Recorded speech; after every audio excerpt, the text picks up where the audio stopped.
आप देख रहे हैं एसडीएम न्यूज़। मैं हूं रियाद अंसारी। इस वक्त मैं महाराष्ट्र के इत्यादि शहर औरंगाबाद से बात कर रहा हूं और आज मेरा एक विषय है लव जहाद। ये आजकल बहुत मीडिया में छाया हुआ है और इसको लेकर एक समाज में अफरा तफरी का माहौल है। अब ये मामला इस कदर बढ़ गया है कि पता नहीं इस घटना को लेकर कब वाद विवाद हो जाए, कब कोई घटना दंगे का स्वरूप ले ले, बता नहीं सकते। और इसके लिए कुछ मुट्ठी भर लोग भी जो हवा देने का काम कर रहे हैं, उसकी भी एक बहुत बड़ा कारण है। और चूँकि हमारा भारत एक सूफ़ी संतों का देश माना जाता है, यहाँ पर चाहे हिंदू हो, मुसलमान हो, सिख हो, ईसाई हो, अपने हर धर्म का अपना कल्चर है, एक तहज़ीब है और उसके हिसाब से हम लोग जीते हैं, शादी ब्याह करते हैं, अपना जीवन गुजारते हैं। आज से अगर हम 50-60 साल पीछे चले जाएं तो आज भी अगर हम पुराने हमारे बड़ों से, पूर्वजों से जो आज जीवित है, बच्चे कुछ लोग अगर उनसे पूछे तो आज वो दृश्य आपको सुनाएंगे कि जब कोई आदमी भी अगर रास्ते से गुजरता था, सामने से कोई महिला आती थी तो सर पे पल्लू डाल दिया करती थी। यानी हम इतना आदर सम्मान करते थे। ये एक हमारा एक तहज़ीब का, कल्चर का हिस्सा है। लेकिन आज हम देख रहे हैं जैसे जैसे हम तरक्की कर रहे हैं, टेक्नोलॉजी का दौर बढ़ता जा रहा है और उसके अंदर जिस कदर ये मामले आम हो गए हैं कि हम उसे अल्फाज में बयान भी नहीं कर सकते। पहले फिल्मों के अंदर अगर एक हीरोइन अगर बग़ैर दुपट्टे के अगर डांस करती थी तो लोग उसको सबसे ज़्यादा अश्लील मानते थे कि हीरोइन के उसके जिस्म पर दुपट्टा नहीं है तो वो फिल्म बहुत ज़्यादा, उसको बहुत लोग हैरत से देखते थे कि ये हीरोइन ने जो डांस की है तो इसके सर पे दुपट्टा नहीं है, इसके आंख पे दुपट्टा नहीं है। ये कहने को मैं छोटा उदाहरण दिख रहा हूँ आपको, लेकिन इसके पीछे एक बहुत बड़ा संदेश छुपा हुआ है। और आज हम अगर मोबाइल पे उस पर अगर देखते हैं, एक बेहयाई और अश्लीलता एक आम बात हो गई है। ये नहीं कि हम उसे अब न रोक सकते हैं न इसके बारे में कुछ कह सकते हैं, क्योंकि ये बात इतनी आम हो गई है, इतनी आम हो गई है कि मानो ऐसा लगता है कि ये एक हमारे कल्चर का हिस्सा बन गया है, ऐसा दिखाई देता है, जबकि सच में ऐसा नहीं है।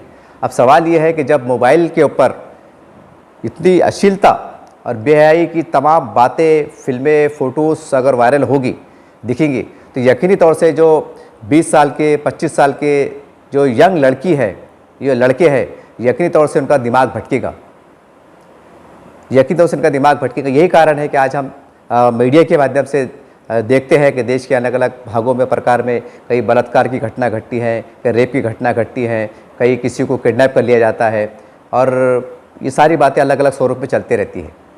अब सवाल ये है कि ये इतना बड़ा गंभीर विषय है कि इसको अब रोके तो कैसा रोके, क्योंकि ये इतना बढ़ चुका है, इतना बढ़ चुका है कि इसको रोकना भी अब शायद मुश्किल दिखाई दे रहा है। और चूँकि सरकारें भी कोशिश कर रही है कि भाई कोई जातिवाद का माहौल निर्माण ना हो, कि लव जिहाद के बारे में जो तरह तरह की बातें फैलाई जा रही है, पुरकंडे हो रहे हैं, जो भी घटना घट रही है, सरकार भी चाहती है कि इस पर ब्रेक लगे, क्योंकि एक घटना से पूरे समाज का वातावरण ख़राब होता है और बहुत हद तक नुकसान भी होता है। तो इसलिए एक हमारा एक सर्वे भी रहता है, क्योंकि हम चौथे स्तर के सिपाही हैं और अलग अलग लोगों से मिलते हैं, क्या चल रहा है देखते हैं। तो मन में चंद बात थी जो समाज हित में थी, जो हमारे देश के हित में है, जो हमारा पुराना भारत हुआ करता था, जहाँ पर एक लोग अपने कल्चर के साथ, अपने धार्मिक भावनाओं के साथ जीते थे, शादी ब्याह करते थे और बड़ी सुख शांति हुआ करती थी। कभी सुनने में नहीं आता था कोई अन्य धर्म का लड़की का प्रेम होगा। ये लाखों करोड़ों में अगर एक होता होगा तो पता नहीं शायद, लेकिन आज तो ऐसा आम हो गया है। यानी मानो है कि ऐसा ही ये भी हमारे कल्चर का हिस्सा बनते जा रहा है कि अन्य धर्म के लोग प्यार मोहब्बत करें और एक घटनाएँ घटे, एक कल्चर का हिस्सा बनते जा रहा है। अगर हम इतिहास को देखते हैं तो इतिहास के अंदर जब अकबर बादशाह ने जो शादी किए थे जोधाबाई से, तो उसको आज इतिहास से देखिए आप, उस टाइम पे जो भी बोलो उस ज़माने के हिसाब से एक शादी हुई थी तो उसको ऐतिहासिक तौर पे देखा गया था। और आज कई घटनाएं हो रही हैं। उसके अलावा अगर हम आज देखते हैं 24 घंटों में कहीं ना कहीं कुछ न घटनाएँ सुनने को मिलती है। आज कोई उसकी हैरत की बात नहीं है। तो बहरहाल ऐसी तमाम हालात को देखते हुए हमने भी बहुत बारीकी से इसको देखा है। तो महाराष्ट्र सरकार से, केंद्र सरकार से और तमाम मुस्लिम लीडरशिप से, तमाम हमारे जो हिंदू लीडरशिप है उनसे, हमारे मुसलमानों को जिसको हम उलमा इकराम कहते हैं, और हिंदू धर्म के जिसे हम सूफी साधु संत कहते हैं, उनसे मेरी एक विनती है कि हम सब मिलकर एक ऐसा वातावरण तैयार करें कि आज हम देख रहे कॉलेज के अंदर लड़के और लड़कियां साथ में पढ़ते हैं, जिनकी उम्र जो 12वीं के बाद जाते हैं उनकी उम्र 22 साल, 23 साल, 25 साल, इसी प्रकार से मतलब 20 से लेकर तो 30 के आसपास में होती हैं अगर ग्रेजुएशन को देख लिया जाए तो जाहिर सी बात है जिस तरह से ये बेहयाई, बेशर्मी की सब बातें जब मोबाइल पे फिल्मों में आम होंगी तो जाहिर सी बात है नौजवान बच्चों का मन भटकेगा, उनका दिमाग भटकेगा, तो वो भी क्या कर सकते हैं। अब हम ये नहीं कह रहे हैं कि सारे गलत हैं, लेकिन मान लीजिए अगर कोई कॉलेज में अगर 100 लड़की है, उसमें अगर एक लड़की भी अगर गलत दिशा में जाती है तो कहने के हम कह सकते हैं कि एक लड़की के कारण कई लड़कियों पर उसका प्रभाव पड़ता है।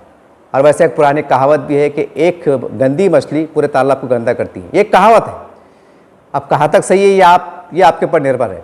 तो बहरहाल हमें अब ऐसा समय आ गया है कि पूरे महाराष्ट्र में बल्कि पूरे देश के अंदर एक स्पेशल महिला कॉलेज, यानी पहली से लेकर तो 12वीं तक या ग्रेजुएशन तक जहाँ भी है, एक हम महिला कॉलेज स्पेशल लड़कियों का स्कूल से लेके तो कॉलेज तक बनाए, उसके अंदर कोई लड़की को एडमिशन ना दे, और लड़कों का कॉलेज जिसके अंदर प्राइमरी से लेके पहली से लेके तो ग्रेजुएशन, डीएड, बीएड जहाँ तक एक अलग अलग हम बना दें और उसको डिस्टेंस पे बहुत दूर दूर रखें।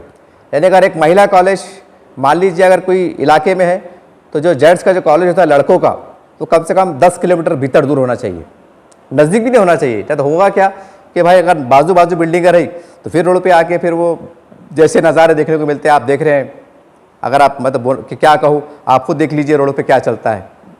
सब नहीं करते हैं, चल मुट्ठी भर लोग करते हैं, लेकिन उसकी वजह से बदनाम भी हो जाते हैं।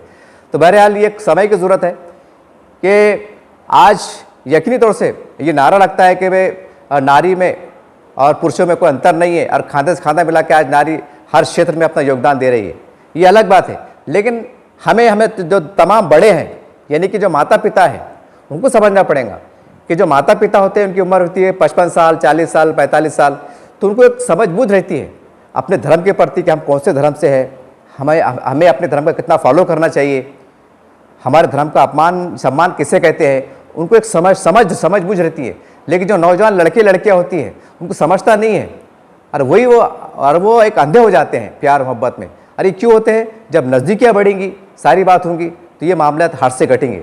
तो मेरी गवर्नमेंट ऑफ महाराष्ट्र से, भारत सरकार से और तमाम जो लीडरशिप है और जो एजुकेशन डिपार्टमेंट के लोग हैं उनसे मेरी गुजारिश है कि इसके ऊपर भी अगर हम काम करते हैं तो यकीनी तौर से जो घटनाएं घट रही हैं, जो प्यार मोहब्बत जो हो रही हैं, ये उनकी उम्र का तकाजा है। ये इसलिए भी हो रहा है क्योंकि मोबाइल पे इस पर इतना आम हो गया है कि उनका दिमाग भटक रहा है। अब सवाल ये हम किस किस को रोकेंगे, क्योंकि पूरे महाराष्ट्र में हज़ारों लाखों लड़के लड़कियां हैं, किस किस को रोकेंगे। अब किसके माथे पे तो लिखा हो नहीं कोई शरीफ है, कोई बदमाश है, या कौन से घराने से, हम तो कह नहीं सकते हैं। तो बहरहाल एक हमने कई लोगों सर्वे भी किया है जो जानकार है, एक तरह से जो समझ बूझ रखते हैं कि भाई इस बुराई का खात्मा कैसा हो। ये जो नौजवान है, ये नौजवान लड़के लड़कियां जो पढ़ने की उम्र होती है, बढ़ने की उम्र होती है, अपने पैरों पे खड़े होने का एक समय होता है, और ऐसे समय वो ऐसी गलतियां कर जाते हैं, प्यार मोहब्बत कर लेते हैं, घर से भाग जाते हैं, शादी कर लेते हैं, शादी के लिए एप्लीकेशन दे देते हैं, या कोई ट्रेन के नीचे जाके आत्महत्या करता है, कोई पानी में डूब के आत्महत्या करता है। तो ऐसा क्यों होता है? तो इसका क्या होना चाहिए? तो हमने कई लोगों से राय भी ली कि क्या होना चाहिए।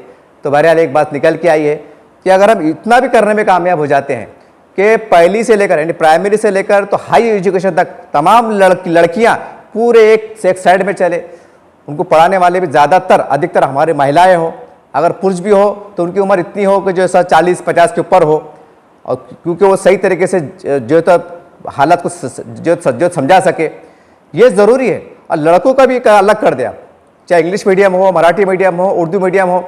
आज हम इस नारे पे चल रहे हैं कि पुरुष और नारी में कोई अंतर नहीं है, लड़के लड़की में कोई अंतर नहीं है, सब सामान्य है। आपकी बात सही है, ये बात सही है, लेकिन ये कहाँ तक सही है कि अगर मान लीजिए घर में 4 बच्चे हैं, अगर 2 लड़के 2 लड़कियां हैं, अगर आप लड़कों को पढ़ा रहे हैं और लड़कियों को नहीं पढ़ा रहे हैं तो वहाँ समानता कीजिए आप कि जितना आप अपने बेटे को पढ़ा रहे हैं उतना ही तालीम बेटे को दो, यहाँ समानता की बात होती है। लेकिन हम जिस तरह बाहर घूम रहे हैं, देख रहे हैं जो माहौल क्रिएट हो रहा है, गार्डन में जाके देख लो आप, चौपाटी पे जाके देख लो आप, अलग अलग जो सुनसान इलाके होते हैं वहाँ जाके देख लो आप कि कैसे कैसे दृश्य मिलेंगे। इसमें कोई शक नहीं कि हमारा संविधान जब 18 साल की जो बच्ची लड़की होती है उसको अपने तरीके से जीने का अधिकार होता है, अपने तरीके से शादी ब्याह करने का भी अधिकार होता है, ये सारी बात सही है, लेकिन वो अधिकार का जो उपयोग गलत मिसयूज कर रहे हैं, जिसके कारण माता पिता को तकलीफ हो रही है। कभी कभी दो समाज के अंदर तिर निर्माण हो रहा है, तो उसका जवाबदार कौन है? तो आप अधिकार का बोल के कोई ऐसी हरकत नहीं कर सकते कि आप हमारे माता पिता को शर्मिंदा होना पड़े, हमारे माँ बाप को शर्मिंदा होना पड़े, ये समाज को नीचे देखना पड़े। ये गलत बात है। आप जियो, आपको जो संविधान अधिकार दिया है, हमारे धर्म के हिसाब से हमको जो आज़ादी मिली हुई है, उसके दायरे में चलो, लेकिन ऐसा चलो कि हमारे माता पिता का नाम भी रोशन हो, हमारे समाज का नाम भी रोशन हो, हम गर्व से समाज में चल सके। ऐसे हम इसी तरीके से हमको जीवन बिताने की ज़रूरत है। तो उम्मीद करते हैं कि ये सबसे महत्वपूर्ण बात ये है कि शायद आपको समझ में नहीं आएगा, लेकिन ये कड़वा सच है। अगर हम थोड़ा एग्जाम्पल के तौर पर अगर कोई ज़िले के अंदर को ताले के में इसका अगर एक वो करो आप, मैं महाराष्ट्र सरकार से हाथ जोड़ के विनती करता हूँ कि आप एक पहली से लेकर तो हाई से कॉलेज लड़कियों का एक स्पेशल अलग करो आप, और 10 किलोमीटर के भीतर दूर लड़कों का अलग करो आप। एक एग्जाम्पल देखो, एक साल भर का अनुभव लो, आपको समझ में आएगा। और माता पिताओं से प्रतिक्रिया लोग कि आपको कैसा लग रहा है, तो आपको बोलेंगे हम तो बहुत शांति है। तमाम लड़कियां एक तरफ है, पढ़ाने वाले लड़के, पढ़ाने वाली जो महिलाएं हैं, टीचर्स है, वो भी महिलाएं हैं, और एक सिक्योरिटी गार्ड का बंदोबस्त है, एक शांता और शांतता का वातावरण है। तो हम समझते हैं कि इस प्रकार से अगर कोशिश करें, ये भी इसलिए कह रहे हैं क्योंकि आजकल जो व्हाट्सअप, फेसबुक पे, मोबाइलों पे, और जिस तरह से एक प्यार मोहब्बत की बातें आम हो गई है। अब इसको शर्म नहीं समझा जा रहा है, पहले शर्म समझा जाता था। पहले तो ऐसा देखने में आया, हमने हमारे बड़ों सुना है कि कोई बाजार में अगर कोई महिला, चाहे किसी धर्म समाज की हो, अगर उसके सर से दुपट्टा गिर जाता था, साड़ी का पल्लू गिर जाता था, तो वो अपने आप में एक शर्म महसूस करती थी कि मेरे सामने एक बड़े आ रहे हैं। हालांकि उसके ना रिश्तेदार होते थे, ना जान पहचान होते थे, इतना आदर हम करते थे, चाहे हिंदू रहो, मुसलमान रहो, कोई भी रहो। वो भी एक हमारा कल्चर था, वो भी एक हमारा समाज का हिस्सा था। तो आखिर हम ये दावा कर रहे हैं कि हम बहुत पढ़ रहे हैं, लिख रहे हैं, चांद को छू रहे हैं, नए टेक्नोलॉजी का ज़माना है, और उसके बाद ही घटनाएं घटती हैं। तो बताइए, तो हम आगे जा रहे हैं या पीछे आ रहे हैं? तो बहरहाल, और ऐसे हालात में, क्योंकि अब मुस्लिम समाज, क्योंकि हम देखते हैं माइनॉरिटी के नाम पर बहुत से अधिकार मिले हुए हैं, और उनकी जो देखते हैं हम के मुस्लिम के कॉलेज भी चल रहे हैं, हाई स्कूल भी चल रहे हैं, वहाँ से भी आप एक ले सकते मालूमात कि वो चीज़ होने के बाद कैसे सुरक्षा का माहौल है। देखिए, हम ये नहीं कह रहे हैं कि लड़के लड़के में भेदभाव है या उनके आज़ादी पे हम ब्रेक लगा रहे हैं, जैसा बताया जाता है, ऐसा नहीं है। लेकिन हम, क्योंकि हमने पहले कहा है कि 20 साल से लेकर 30 साल तक ये जो लड़कों की लड़की की उम्र होती है, एक जवानी ये होती है, और बुढ़े बड़ों की कहावत है, हमारे पूर्वज की कहावत है कि जवानी अंधी होती है। तो उसमें उनका भी कसूर नहीं है, क्योंकि आजकल इतनी बेहयाई और फहाशी हमारे मोबाइल पे, इस पे, रोड पे, चौराहों पे निकड़ों फैल चुकी है। हम कहाँ तक रोकेंगे, कहाँ तक ब्रेक लगाएंगे? तो आपसे गुजारिश है महाराष्ट्र सरकार से, केंद्र सरकार से, कि अगर सच में अगर हम महिलाओं की सुरक्षा करना चाहते हैं, नारी को सब में सम्मान देना चाहते हैं, उनको हर क्षेत्र में कामयाबी के साथ चलता हुआ देखना चाहते हैं, तो यकीनी तौर से हमें एजुकेशन के मैदान में कुछ प्रावधान करना पड़ेंगे। जैसा पहली से लेकर तो हाई एजुकेशन तक तमाम जिले में, ग्रामीण में, राज्यों में हमें अलग कॉलेज स्कूल बनाना पड़ेंगे, और लड़कों के अलग बनाना पड़ेंगे। हो सकता है पूरी तरह से इस पर भी शायद रोक ना लगे, लेकिन हमारा विश्वास है, क्योंकि हमने एक सर्वे किया है, कई लोगों से जानकारी ली है, 90% या 80% इस पर ब्रेक लग जाएगा। जो लड़के लड़कियां जो मिल रहे हैं, चंद मुट्ठी भर, सबकी बात नहीं कह रहा हूं, सब आदर सम्मान के साथ आते हैं और अपने अपने घरों को जाते हैं, लेकिन चंद लड़कों और लड़की की वजह से पूरा कॉलेज भी बदनाम होता है, कभी स्कूल बदनाम हो जाता है, कभी समाज बदनाम हो जाता है। तो ये बहरहाल कभी माता पिता बदनाम हो जाते हैं। बहरहाल ये कहने को आपको बहुत सादी बात लगी रही होंगी, लेकिन यकीन मानिए, मेरी नेताओं से भी गुजारिश है, जितने भी पॉलिटिकल लीडर है, चाहे आमदार हो चाहे खासदार हो, उनसे भी गुजारिश है कि इसके ऊपर हम ध्यान दें, क्योंकि हमारे भारत का प्राचीन भारत का हमारा कल्चर है, ये हमारा कल्चर का भाग हुआ करता था कि हम जो लड़के लड़कियां पहले हमने देखने भी नहीं आए। आज से अगर 100 साल पीछे चले जाओ, कभी सुनने में नहीं आएगा कोई लड़की भाग के गई, आत्महत्या कर ली, प्यार मोहब्बत कर ली, शादी कर ली, नहीं देखने में आई। तो क्या उस जमाने के लोगों को सेक्स नहीं हुआ करता था? क्या वह जवान नहीं हुआ करते थे? क्या उनके अंदर जवानी नहीं हुआ करती थी? तो आखिर नए जमाने में ऐसी कौन सी जवानी बाहर आ गई जिस तरह घटनाएं घट रही है? देखिए, मैं किसी के ऊपर उंगली नहीं उठा रहा हूं, न किसी के ऊपर मैं बुरा कहने का मेरा मकसद है, न किसी की आलोचना करना मकसद है। मैं ये चाहता हूं, बल्कि तमाम काफ़ी लोगों से मेरी जो मैं चर्चाएं किया हूं, एक सर्वे किया हूं, उसके आधार पर कह रहा हूं कि अगर हम सच में अगर हमारी माएँ बहनों का और हमारी जो नौजवान जो नस्ल आ रही है लड़कियों का, उनको सम्मान में अगर हम सुरक्षा देना चाहते हैं, जिस तरह के हमें कदम उठाना पड़ेंगे। इसकी वजह यह है कि आप मोबाइल हाथ में देख लीजिए, अब आप खुद फैसला कीजिए कि ये सब चीज़ देखने के बाद क्या ज़हन भटकेगा नहीं, फिर घटनाएं घटेंगी नहीं। तो बहरहाल ये तमाम चंद बातें थी। तो उम्मीद करते हैं कि महाराष्ट्र सरकार, केंद्र सरकार और हमारे जो साधु संत हैं, हमारे जो उलमा इकराम है और तमाम लीडरशिप, क्योंकि एक का काम नहीं है। अगर कोई एक आवाज़ उठाएगा तो बोलेंगे पुराने ज़माने की बातें कर रहे हैं, हल्लो आप तो हम चांद पे जा रहे हैं, लेकिन सब होगा अगर एक आवाज़ उठाएंगे, चाहे विधानसभा में हो, पार्लियामेंट में हो, तो यकीन तौर से उसके परिणाम भी आएंगे। तो उम्मीद करते हैं कि एक ये बात, ये मेरा वीडियो बनाने का मकसद सभी समाज की, हमारी जो महिलाएं हैं, हमारी बहनें हैं, हमारी बेटियां हैं, उनकी सुरक्षा के लिहाज से बनाया गया। तो उम्मीद करते हैं कि सभी लोग, सभी सामाजिक कार्यकर्ता और एनजीओ संगठन जो काम करने वाले हैं, वो भी इसके ऊपर बहुत गंभीरता के साथ विचार करें और सरकार से नुमाइंदगी करें, सरकार को निवेदन दे, सरकार से बात करें। तो उम्मीद करते हैं इसके परिणाम भी अच्छे होंगे। जय हिंद, जय महाराष्ट्र।